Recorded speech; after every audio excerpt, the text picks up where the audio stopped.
Raj TV நேயர்கள் அனைவருக்கும் அழகிய காலை வணக்கம். வ.உ.சி. இந்த பேரை கேள்விப்படாதவங்க இருக்கவே முடியாது. கப்பலோட்டிய தமிழன்.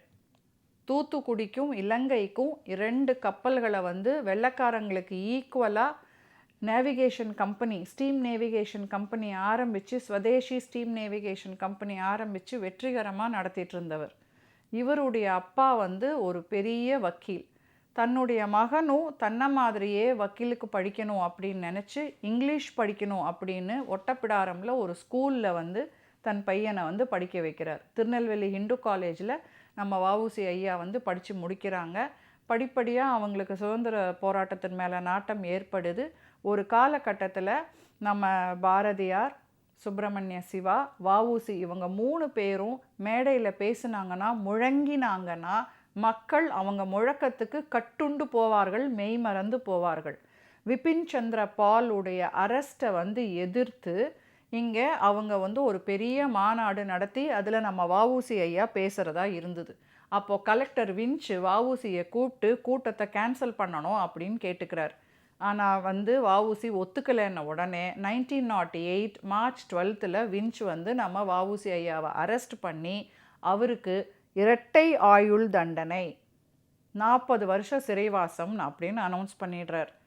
ஆனால் வேற ஒரு வெள்ளைக்கார ஜட்ஜ் வாலேஷ் அப்படிங்கிறவர் நம்ம வ.உ.சி. ஐயாவுடைய இரட்டை ஆயுள் தண்டனையை இல்லாமல் ஆக்கி அவரை விடுதலை பண்ணிடுறார்.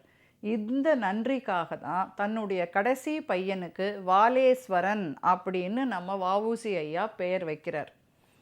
நம்ம எல்லாருக்கும் வ.உ. சிதம்பரம் பிள்ளையுடைய வரலாறு தெரியும். பள்ளிக்கூடத்தில் படிச்சிருப்போம், எல்லா விஷயத்துலேயும் கேட்டிருப்போம்.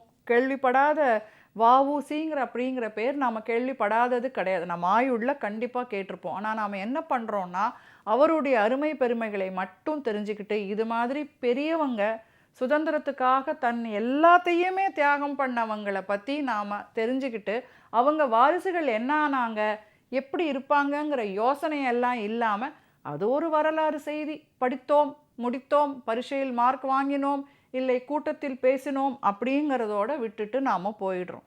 அடுத்து என்ன நடக்குது? திரு வாலேஸ்வரன் அப்படிங்கிறவங்க நம்ம வ.உ.சி. ஐயாவுடைய கடைசி மகன். அவங்க ரிட்டையர்ட் கவர்மெண்ட் எம்ப்ளாயியாக அவங்க திண்டுக்கல்ல வாழ்ந்து வராங்க.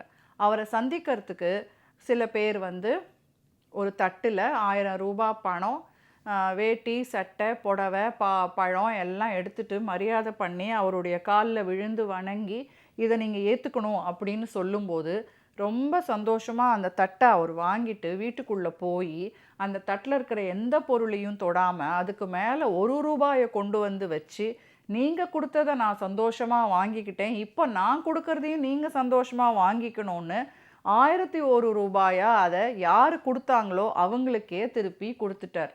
எங்கள் அப்பா நாட்டுக்காக எல்லாத்தையுமே கொடுத்தவர், கப்பலே ஓட்டினவர், அவருடைய வாரிசு மற்றவங்க கொடுக்குற அன்பளிப்பில் சன்மானங்களை வாழ்ந்தாருங்கிற ஒரு அவப்பெயரை எங்கள் அப்பாவுக்கு நான் உருவாக்க மாட்டேன் அப்படின்னு தெளிவாக புரிஞ்சுக்கோங்க அப்படின்னு சொல்லி தன்னை மரியாதையாக நடத்தணும்னு நினச்சவங்களோட மனசில் பன்மடங்கு மரியாதையாக மதிப்புமா அவர் போய் உட்கார்ந்துடுறாரு திரு வாலேஸ்வரன் ஐயா அவர்கள்.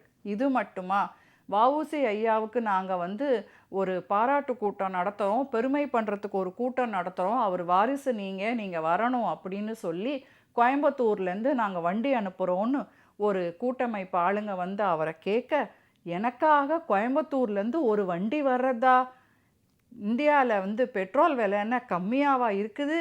அந்த வண்டி எனக்காக கோயம்புத்தூர்லேருந்து காலியாக வரணும், என்னை கூட்டிகிட்டு போகணும், திரும்பி கூட்டிகிட்டு வரணும், திரும்ப போகும்போது காலியாக போகணும், எதுக்கு இவ்வளவு செலவு?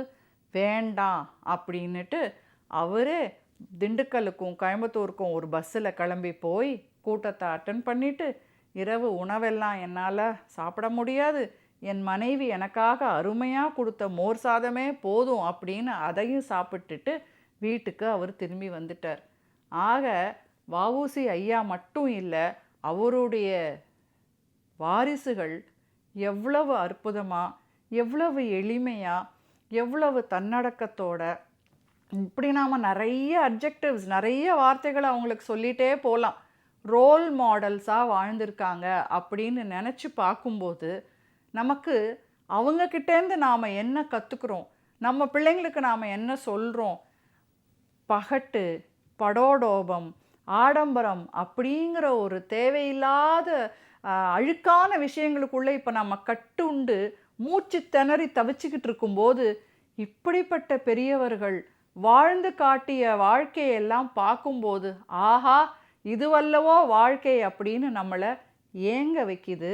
அதே வாழ்க்கையை நாமளும் வாழணுங்கிற ஒரு உத்வேகத்தை கொடுக்குது. மீண்டும் நாளை வேறொரு அழகிய கதையோடு உங்களை சந்திக்கிறேன். நன்றி, வணக்கம்.